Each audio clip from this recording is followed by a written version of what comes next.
Hello, and welcome to Broadcast News. I'm Mark Rossman. On this week's edition, you'll hear about a K-9 officer on duty, trouble with a shuttle in Long Branch, and the Allentown Fall Festival. Marlborough Township could face the threat of lawsuits from developers following a court ruling which determined that for years, Marlborough has not lived up to a state mandate to provide opportunities for the development of affordable housing. The State Superior Court Appellate Division recently upheld a decision by the New Jersey Council on Affordable Housing to dismiss Marlborough from the council's jurisdiction and protection. The court said Marlborough has only fulfilled a fraction of a pre-existing 1,000-unit affordable housing obligation. The court said Marlborough officials have avoided their affordable housing obligations by obtaining multiple postponements during a state review process, shifting affordable housing project sites, and requesting additional postponements when confronted by demands for further information. Marlborough Mayor Jonathan Hornick fired back by saying the state government has abdicated its responsibility on affordable housing. Hornick said officials will continue to defend and protect the character of the community while addressing Marlborough's affordable housing needs with the court. With more news, here is Christine Barsha.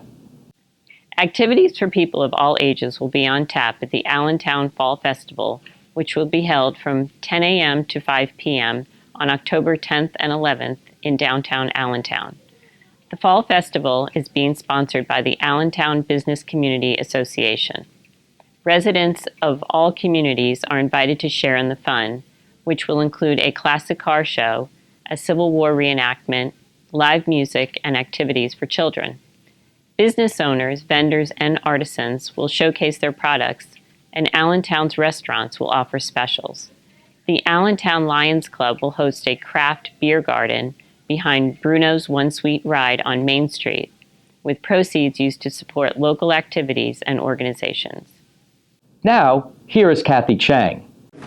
Dearly beloved, we are gathered here to join together in the Lord's love and faithfulness, this couple, and reunite them in marriage. 63 years ago, Joan and Larry Sanaslow of Milltown eloped after a whirlwind summer romance in 1952. 63 years. That's a long time. In the same direction. At Bonnie? There's nothing more, just this.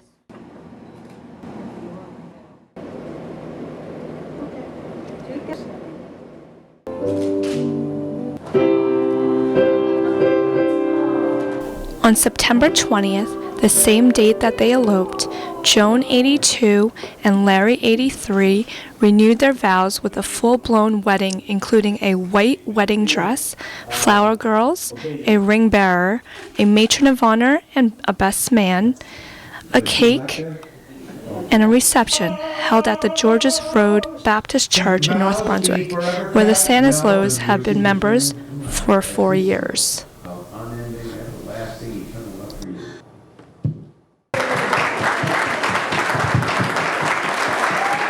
This is Kathy Chang for Greater Media News.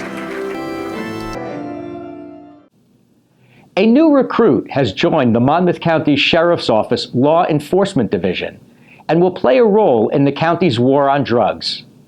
Gunner is a 20-month-old Labrador Retriever who has been trained in narcotics detection.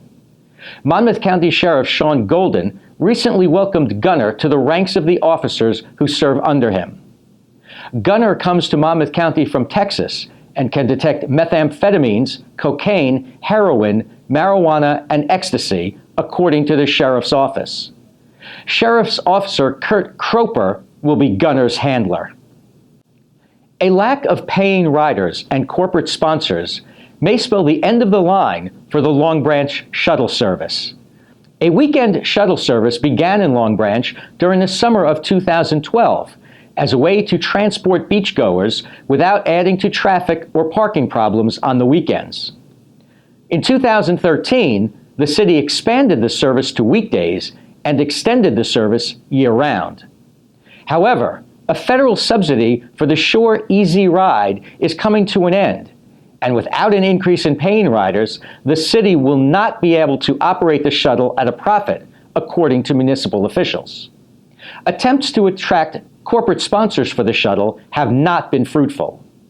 Long Branch will use Urban Enterprise Zone funding to operate the shuttle through September 2016, while officials work to develop a way to continue the operation of the shuttle beyond that date. And now, here is Tim Morris with sports.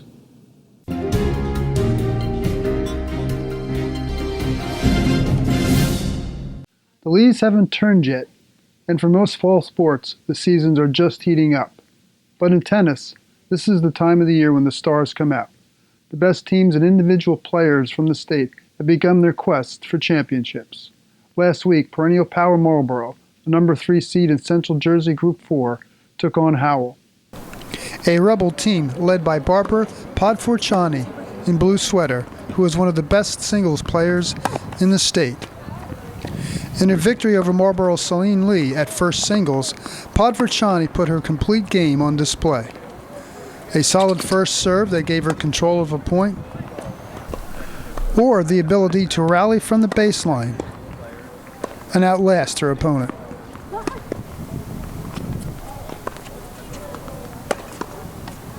Forcing mistakes.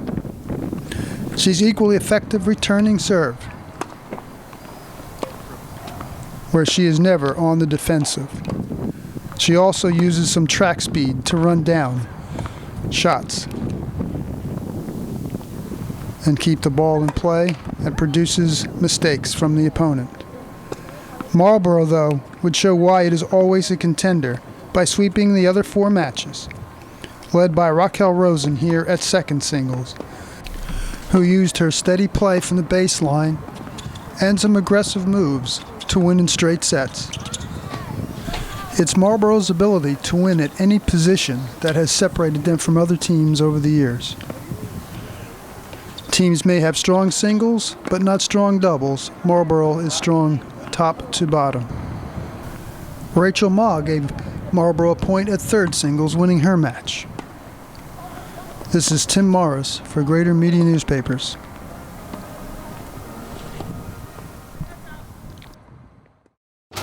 In sports, every battle comes with a start time. But our battles don't begin with a coin flip, and they don't end when the whistle blows. Our opponents, wind, rain, time, and chance, are always present.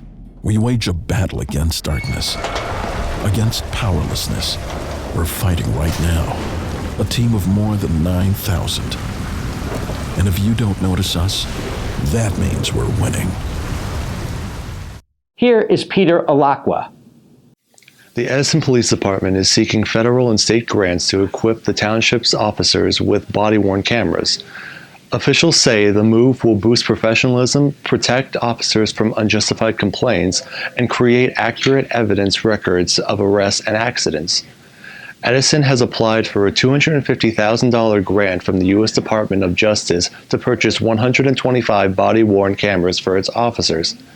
In addition, the township is seeking a share of a $150,000 grant that was awarded to Middlesex County's Prosecutor's Office by the New Jersey Division of Criminal Justice.